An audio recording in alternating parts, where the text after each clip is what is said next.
अस्सलाम वालेकुम दोस्तों। तो आज हम वर्ल्ड वॉर 2 के बारे में जानेंगे कि वर्ल्ड वॉर 2 कब हुई, कैसे हुई और इसके असरात दुनिया पर क्या हुए।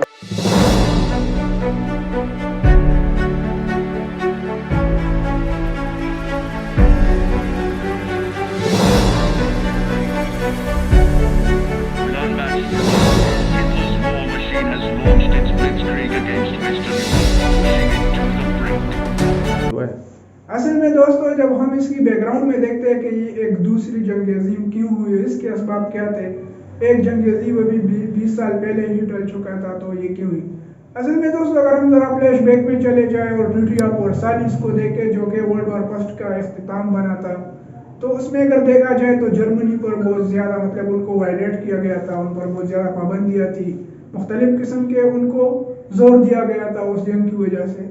तो जब 1933 में हिटलर, जो कि बड़ा नाम है इस जंग में, जो कि हमें जर्मनी का चांसलर बनता है 1933 में, और फिर वो बाद में वो फिर इलेक्शन नहीं कराते और वो एक किस्म का डिक्टेटर बन जाता है।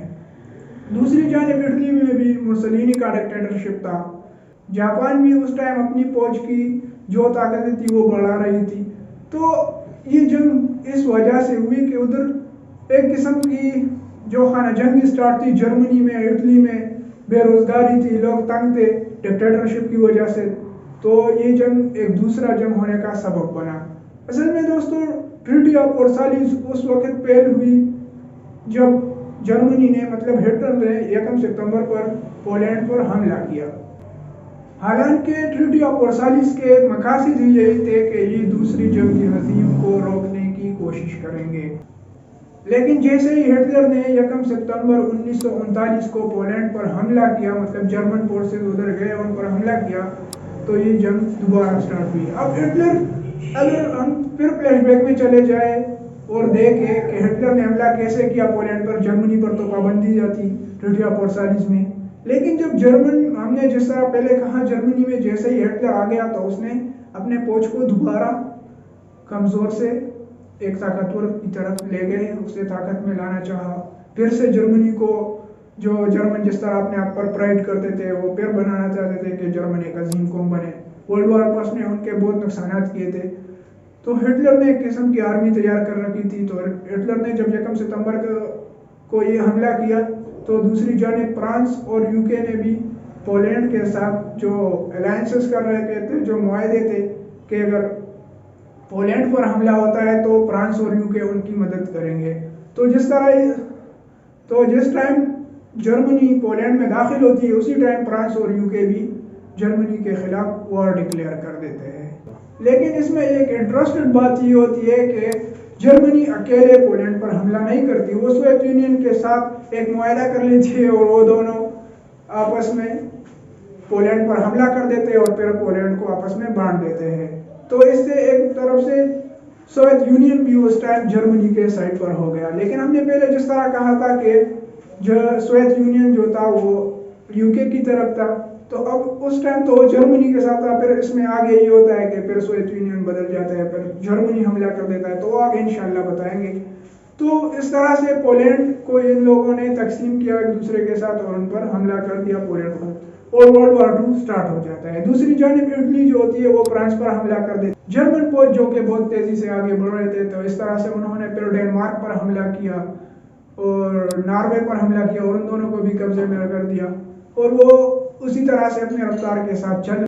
जर्मन फौज जो कि अपने फुल स्पीड के साथ आगे बढ़ रहे थे, तो उन्होंने फिर डेनमार्क पर हमला किया, नॉर्वे पर किया और उन दोनों को भी अपने कब्जे में लाया। इस तरह से नीदरलैंड पर और बेल्जियम पर भी हमला किया, उनको भी अपने कब्जे में ले गए। दूसरी जानिब यूएसएसआर ने फिनलैंड और बाल्टिक कंट्रीज पर हमला किया और उनको अपने कब्जे में ले लिया। फिर इसी तरह से 1940 में जर्मनी फ्रांस पर एक हमला कर देता है और 4 दिन के अंदर अंदर जर्मन फौज फ्रांस को पता कर देती है।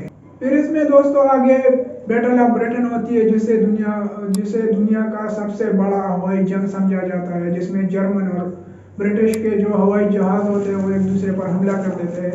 जर्मन फौज जो कि ब्रिटिश के जो फैक्ट्रियाँ होती है और जो घर होते हैं उन सबको निशाना बना देते हैं।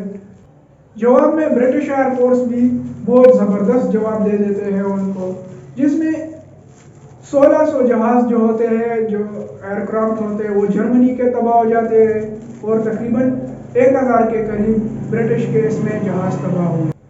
अब जो कि ये जंग खासा शिद्दत पकड़ चुका होता है, तो जर्मनी, इटली और जापान एक पेज पे आ जाते हैं और अब वो तीनों मतलब उनके दरमियान जो मुआहदे थे वो एक मुआहदे पर हो जाते हैं और साथ में लड़ते हैं। बाद में उनको फिर हंगरी और बुल्गारिया भी ज्वाइन कर लेते हैं, उनके साथ हो जाते हैं। फिर दोस्तों 1941 में यूके मतलब ब्रिटिश और इटली के अफ्रीका में जंग होती है, क्योंकि उधर अफ्रीका में उधर इटली के भी कॉलोनीज थे और यूके के भी कॉलोनीज थे, मगर उधर फिर इटली कमज़ोर पड़ जाता है और जैसे इटली कमज़ोर पड़ जाता है तो जर्मनी इधर से अपना फौज उनको भेज देते हैं। इसी साल दोस्तों जर्मनी यूनान और यूगोस्लाविया पर हमला कर देते हैं और उन्हें भी कब्जा कर देते हैं। लेकिन फिर आ जाता है कहानी में एक इंटरेस्टेड मोड़ और फिर जर्मनी अटैक कर देता है यूएसएसआर पर, मतलब सोवियत यूनियन पर, और ये एक बहुत बड़ा मतलब एक मिस्ट्री हो जाता है इस वॉर में। तो इंशाल्लाह अगले वीडियो में फिर आगे बताएंगे कि जर्मनी क्यों अटैक करता है यूएसएसआर पे, अपने इत्तेहादी पे, और आगे क्या होता है इंशाल्लाह अगली वीडियो।